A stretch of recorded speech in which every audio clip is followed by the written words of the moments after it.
Mesdames et messieurs, un peu de calme s'il vous plaît. La créature qui va apparaître devant vous ce soir est dépourvue de toute conscience morale. Sa gestuelle suinte la haine, glace le sang.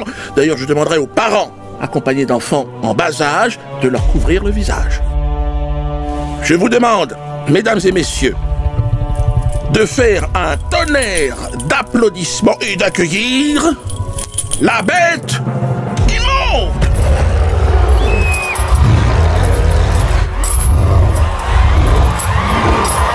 Messieurs, dames, la haine pour vous servir. Ouais, n'ayez pas peur. Mais si, ayez peur, vous êtes malade ou quoi? Je suis en train de te braquer avec un FAMAS. Vous êtes possédés ou quoi, les mecs? Ouais, tu peux me regarder, Jackie.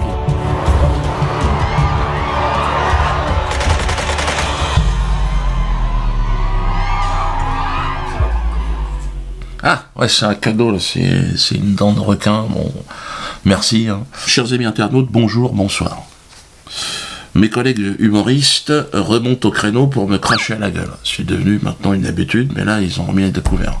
TeamSeat qui prétend que je suis un rat dans une boîte de chaussures. Il faut savoir quelles sont les causes. Et le départ, c'est la censure. C'est parce qu'il s'est retrouvé enfermé dans une boîte à chaussures comme un rat, c'est interdit de télé, interdit de radio, qu'on en a fait ça, qu'on en a fait un homme qui veut exister. Bon, il admet que je suis censuré, hein, donc quelque part victime de quelque chose. Mais il prétend que ne pas apparaître dans les médias institutionnels, c'est être dans une boîte de chaussures. Ah, c'est intéressant à observer d'ailleurs, hein, ça. Pour TeamSeat et toute sa clique là, Internet est une boîte à chaussures. Ça n'a aucun sens. Non, c'est le contraire. Hein, il voit pas ce qui se passe en fait. Il refuse de voir le monde tel qu'il est aujourd'hui. Hein. Je te conseillerais, Patrick, d'ouvrir un peu les mirettes, parce que là, à mon avis, t'es à côté de tes pompes. Hein. Toi, t'es dans un tout petit univers, t'as l'impression que c'est là que ça se passe. Non, c'est sur Internet. Hein. Regarde, même Kuckerman, il s'y met sur Internet. Il tombe la veste, puis il essaie de... Je suis fier d'avoir dénoncé ce multirécidiviste, condamné 10 fois, 2 fois 5. C'est pas drôle, ça? 5 et 5 égale 10. Merci, monsieur Kuckerman. Je pensais qu'il allait dire 6 millions. Non, attention, c'est des mathématiques, c'est sérieux. Donc rendez-vous, Kuckerman. En plus de ça, Kuckerman, il est très content, mais tu vas être encore content, tu vas être encore mis 3 fois en examen. Hein, bah, si je peux te permettre d'être heureux, hein, je sais que ça te fait plaisir. Donc, pour d'autres sujets, tu vas voir. Allez, à bientôt, Kuckerman. C'est pas drôle, ça? Semoun, donc, a été l'invité, lui, de Marie Drucker. Je sais pas, je connaissais pas, je n'avais jamais vu. Avec, donc, votre argent, c'est sur le service public. Hein. Tout ça, c'est France Télévisions. C'est vous qui payez. Hein. C'est moi, on paye tous. Pour que Marie Drucker et Semoun s'expriment. C'est ça qui est étonnant. Parce qu'on en a rien à foutre de ce qu'ils pensent, mais c'est sur le service public, c'est la voix de l'État. Oh, faut rigoler, putain. Alors donc on paye l'équipe Semoun, Michel Drucker, toute la fine équipe. Là on les paye aussi. On paye pour qu'ils nous racontent, pour qu'ils nous tendent le micro, et puis qu'ils disent c'est bien ou c'est pas bien. Bon, en fait maintenant t'as une clique de personnes à la télé, voilà, c'est eux qui te donnent la parole, et faut mieux leur baiser le cul, sinon tu peux pas. Baise-moi le cul, oui. D'accord, c'est bon, il est bien lui. C'est une sorte de nouvelle aristocratie qui s'est imposée, et nous on est de la merde. Donc quand on les regarde et on écoute la vérité, Marie Drucker, alors qu'est-ce que je dois faire c'est pour ça moi j'ai décidé de sortir de ce truc-là, vous l'avez compris, hein, sortir du show business. C'était pour moi comme un champ de plantation, tu sais, d'esclaves. Donc je suis sorti, je pense qu'il faut qu'on s'émancipe chacun de ce système qui est entièrement sous contrôle d'un groupe de personnes qui nous est parfaitement hostiles. Et vous l'avez vu, l'exemple de cette hostilité, Semoun et Marie Drucker qui disent Dieudonné n'est pas drôle, regardez. Vous étiez vraiment sur la même longueur d'onde, vous parliez, vous dénonciez le racisme en vous faisant passer pour des racistes, etc. À quel moment ça a basculé? C'est-à-dire que vous avez gardé votre ligne et lui, moi, je suis resté noir, lui, il est plus juif, c'est bizarre. Hein. Quand on a commencé, on était le symbole de l'antiracisme, le petit juif, le gros noir. Et puis là, je sais pas, c'est totalement surréaliste. Il est devenu ce qu'on dénonçait, quoi. Si je vous dis que je le trouve encore drôle, enfin, on va m'insulter. Non, malheureusement, il est plus drôle. Elie Semoun, que j'ai connu, me dire à moi que je suis pas drôle. Elie, alors je sais pas qui est drôle, ici, c'est au public d'en décider. Je veux dire, Elie, réveille-toi un petit peu. Merde, regardez-le, Elie, qui nous essaye de nous faire rire. Allez les gars, on se dépêche, là, on a dit 11h. Pablo, Momo, Jeannot. Je sais pas siffler, ok. La date des attentats a été avancée au 11 septembre, évidemment, demain. Dernière réunion avant le casse du siècle. 9h. 9h, heure UMP, la CGT, je sais pas quoi, là. Lundi, 10h30, Crédit Agricole. Allez, du rythme, numéro 4, on se réveille ce matin, les gars, là. Moi, je trouve, messieurs, que vu ce qu'on est en train d'organiser, ça rigole beaucoup trop. Qu'est-ce qu'il y a, numéro 6 ? Pourquoi on partirait pas en train ? Comment ça, qu'est-ce que ça change? Une espèce d'abruti, s'il y a personne à l'intérieur, comment tu fais pour braquer le caissier? Putain, les mecs! Qu'est-ce que c'est que cette tenue, les gars, là? Je sais bien qu'il faut être discret, faut se fondre dans la masse, faut passer inaperçu, mais t'es pas obligé de te balader en collant moulant non plus. Je veux voir demain matin tout le monde en costard-cravate, comme chez Darty. Oui, c'est ça, Pablo. Bon, bref, tais-toi, assis-toi, ne réponds pas. On dirait que j'ai des grosses quenelles! Sans commentaire. Alors, je devrais avoir des leçons d'humour d'Elie, hein? Il y a des vins qui vieillissent bien, puis il y en a d'autres... Timsit me dit que je suis un rat, tu te dis que je suis pas drôle, LB dit qu'il faut me défoncer la gueule, Bernheim que je suis un nègre, donc que je suis un con, le rabbin Donowitz que je suis un gorille... Bon, ça va, hein? Là, le procureur, il dit non, ça va, il y a de la distanciation. Ouais, c'est comme ça. Il y a une clique de personnes à la télé qui peuvent dire tout ce qu'ils veulent. Comme Benguigui. Vous vous souvenez Benguigui? Parce que faire un bronze, c'est aller aux toilettes. Ah, je savais pas. Je connaissais pas. Vous n'avez jamais été coulé un bronze? Non, mais j'ai jamais entendu ça. Couler un bronze, c'est le synonyme de libérer Mandela. Je vais libérer Mandela. Oh non. Quelle horreur. Ça, c'est pas raciste. Ça, c'est autorisé. Le procureur a dit il y a de la distanciation, c'est bon. D'ailleurs, c'est la vérité. Hein. Franchement, on est de la merde. Hein. La merde qui leur sort du cul, c'est nous, quoi. Bon, c'est un certain concept. Hein. Moi, je dis qu'il faut pas les énerver, il faut les laisser tranquilles, puisqu'ils sont complètement possédés. Hein. Il faut qu'on parte. La paix et la non-violence. Cette terre, elle est à tout le monde. On est né sur cette planète, on a le droit d'avoir un endroit où vivre tranquillement.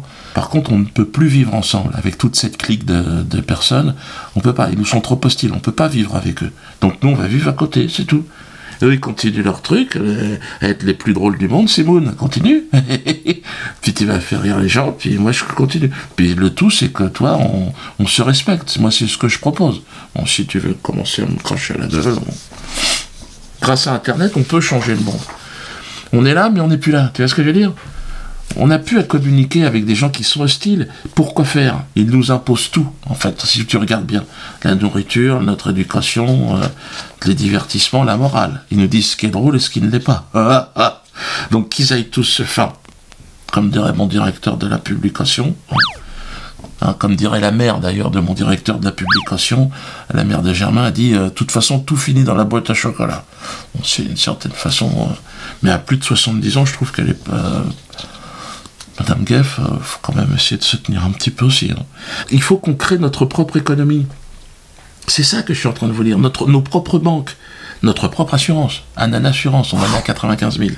Donc, dépêchez-vous, on est dans la dernière ligne droite. Vous aurez des explications dès qu'on est à 100 000. Tous ceux qui vous ont envoyé par mail, on vous envoie le plan de vol. Et croyez-moi que c'est le début, en réalité, de notre émancipation. Je sais que vous êtes nombreux à comprendre ce qui se passe. Internet, c'est plus que le Far West à l'époque des Américains, c'est la conquête de l'espace. C'est rien, c'est une terre vierge. On fait ce qu'on veut, en fait. Pas de limite à notre liberté sur Internet. C'est fini. Tu vas où tu veux, tu prends ce que tu veux. Internet est un miracle qui nous est arrivé à nous, l'arrière-garde de la République. Grâce à ça, on va s'émanciper. On va se libérer complètement. Grâce à ce miracle que j'ai survécu, moi. Si j'étais au silence, je serais un rat dans une boîte, comme dirait Tipsit. C'est lui maintenant, le rat, dans la boîte. Vous êtes nombreux d'ailleurs à me suivre dans ce miracle, je vous remercie. Je vous en suis très reconnaissant, car ma soif de liberté dérange, évidemment, nos maîtres, ceux qui sont au pouvoir, ceux qui nous dirigent. Et ils tentent de me neutraliser chaque jour. Moi et mes proches. Hein. Ma femme, par exemple, qui vient de perdre son père, et au lendemain des obsèques, contrôle fiscal sur toute la famille. Non, je rigole, mais bon, c'est mon beau-père, et bon. On s'y attendait, il était malade, mais enfin, le lendemain, quand même, des obsèques. Ça aurait pu attendre au moins 48 heures. Bon, ils sont sans pitié, hein. Comme dirait mon directeur de la publication. Ouais, Roger, Lamouche aussi. Et Roger, ferme-la. Hein, parce qu'il y a des gens, dans la dernière vidéo, ils ont dit on en a marre, il n'y a plus que Roger Lamouche. Hein, qui casse les oreilles aux gens. Ah ouais, mais t'es une bouche à merde, faut pas l'oublier. Bon, nous aussi, on est de la merde, mais bon. C'est pour ça que tu me colles, en fait, d'accord. Alors, beaucoup de gens me disent, Dieudo, t'as tellement de pression, les contrôles fiscaux, tout ce qui est illégal, toute la pression qu'on te met, qu'est-ce que tu restes en France? Pourquoi tu vas pas à l'étranger? Non, je resterai. Ça, je tiens à vous le dire. Je resterai jusqu'à l'emprisonnement. Ils seront obligés de m'emprisonner bientôt. Pour une blague que je vais faire. Que je réserve un petit peu là. Être emprisonné pour un sketch en France, je veux voir ce que ça donne. Donc, à mon avis, ils vont me le faire. Hein. Peut-être cette année ou l'année prochaine. Mais je les emmerde. Je leur pisse dessus. Hein. Ça, je tiens à vous le dire. Ah, c'est plus fort que moi. J'arrive pas. Merci à Yannick Noah. Merci. Pour avoir parlé de la censure dont je suis victime. Et je suis très content. Merci Yannick. Je sais que, bon, une certaine presse lui a fait le reproche de ce soutien. Avant de vous libérer, j'aimerais juste qu'on se parle de Dieudonné, Yannick et Patrick, puisque vous l'avez bien connu. Vous étiez amis à une certaine époque. C'est quoi votre ressenti aujourd'hui? Il est censuré. Il y a des gens qui ont décidé qu'il était plus drôle, donc il est censuré. Pourquoi interdire un tel par rapport à un autre? Je comprends pas. Il y a des gens qui parlent aujourd'hui à la télévision, qui disent des choses incroyables, on en a parlé tout à l'heure, mais qui sont incroyables. Et ils sont pas, et c'est pas pour rigoler. Là, c'est sérieux ce qu'ils disent. C'est beaucoup plus grave. Et eux, ils sont en train de devenir des superstars, c'est incroyable. C'est marrant, je pense que vous pensez à Éric Zemmour. Non, c'est incroyable. Vous pensez à lui aussi? Après avoir été le personnage préféré des Français, maintenant il se fait cracher à la gueule. Il sera bientôt même peut-être le mec le plus détesté des Français. Ça va vite, hein, non, parce que ceux qui choisissent, hein, c'est un petit bureau, ils sont 4, ils choisissent si t'es le plus préféré. Moi, à ceux qui disent ça, à ceux qui déterminent ça, je leur dis allez tous vous faire enculer. Comme ça c'est clair, moi. Donc moi je serai toujours de toute façon parmi les plus détestés, et tant mieux, je prends ça comme une médaille. Désolé Yannick, hein, désolé que notre amitié évidemment t'ait causé tous ces problèmes. Notre amitié, d'ailleurs plus que ça, plus qu'un ami, hein, Yannick, on est des frères de Yaoundé, hein, mais sur internet j'ai constaté que tu as gagné un énorme soutien, hein, et tu le mérites ce soutien. Aman et tout dit, un homme vrai. Ah, je sais que tu vas comprendre Yannick. Merci au chanteur Mano, à mon frère breton, parce qu'on va me dire, Radio Dieudo, tu fais du tribalisme avec Noah, vos trucs de macaque. Donc là, je parle de mon frère breton. Vous savez que j'ai 2 racines. J'en ai une, je suis biraciné, ce qu'on appelle. C'est une racine au Cameroun et une racine en Bretagne. Donc mon frère Mano qui a compris que l'Internet était l'avenir de la culture de ce pays. Il n'a pas eu peur de me remercier. Écoutez-le. Dieudonné aujourd'hui sur la toile, c'est un des plus gros médias qui existent en France. Et je ne sais pas si c'est lui personnellement qui l'a mis sur son Facebook, mais il s'avère que le Chant du Coq s'est retrouvé sur son Facebook. Et pour moi, c'est un gros média comme un autre, quoi. Il nous a fait avoir 5000 vues d'un coup comme ça, quoi. Donc moi, je le remercie très bien. Je le prends comme un média, vous savez. Parfois, je fais des émissions de télé que moi je ne regarde pas. C'est des médias, c'est un deal, quoi. Et ouais, merci Dieudonné, ouais, bien sûr. Moi, j'ai pas de soucis. Merci à toi, Mano Kenavo, hein, comme on dit en Bretagne. Si tu veux faire d'ailleurs la première partie de ma tournée sur une date bretonne, tu me contactes. Bon, je sais pas si t'en es là, mais bon, je pense que tu repasseras plus dans les émissions traditionnelles. Dire ce que t'as dit, même moi, ça m'a choqué quelque part. Non, je rigole. On va terminer avec le concours Mamadou Sakho. Vous êtes nombreux à avoir apprécié la chanson Mamadou Sakho, hein, lors de la dernière vidéo. Nous l'avons enregistrée en studio, hein, chez Jean-Marc, et donc la chanson sera disponible gratuitement. Parce qu'on dit, Dieudo, tu fais du fric avec tout ce qui bouge. Vous inquiétez pas, là c'est gratuit. Ah, ouais, je sais, Roger, vous voulez le faire payer. Non, Roger, tu exagères, tu vois. Parce qu'à un moment donné, les gens ont droit à la gratuité. Pour tous ceux qui regardent cette vidéo, hein, le lien est en bas de la vidéo. Nous lançons d'ailleurs un concours pour la réalisation du clip de cette chanson. Le vainqueur sera nominé pour les Quenelles d'Or, évidemment, et son œuvre sera projetée en première partie du spectacle en tournée. Donc, vous prenez la chanson, et puis vous nous faites un clip, vous faites un petit montage, puis on sélectionnera celui qui a gagné. Hein. Et Mamadou Sakho, bon, bah écoute, tu peux jouer dans le clip aussi. Hein. Faut avoir de l'humour, Mamadou. De toute façon, à partir du moment où tu te chies dessus, bon, je dirais que tu as repoussé un petit peu les limites de la dignité humaine. Hein. Tu veux glisser des quenelles en toute sécurité? N'oublie pas les couches Mamadou Sakho. Mamadou Sakho, maladie de la jeunesse. On On est fiers de toi, mais tu fais caca. Oh, Mamadou Sakho, tu n'étais pas préparé. Le froc est tombé, je me suis fait piéger. Tu étais si grand, si fort, exemple pour la jeunesse.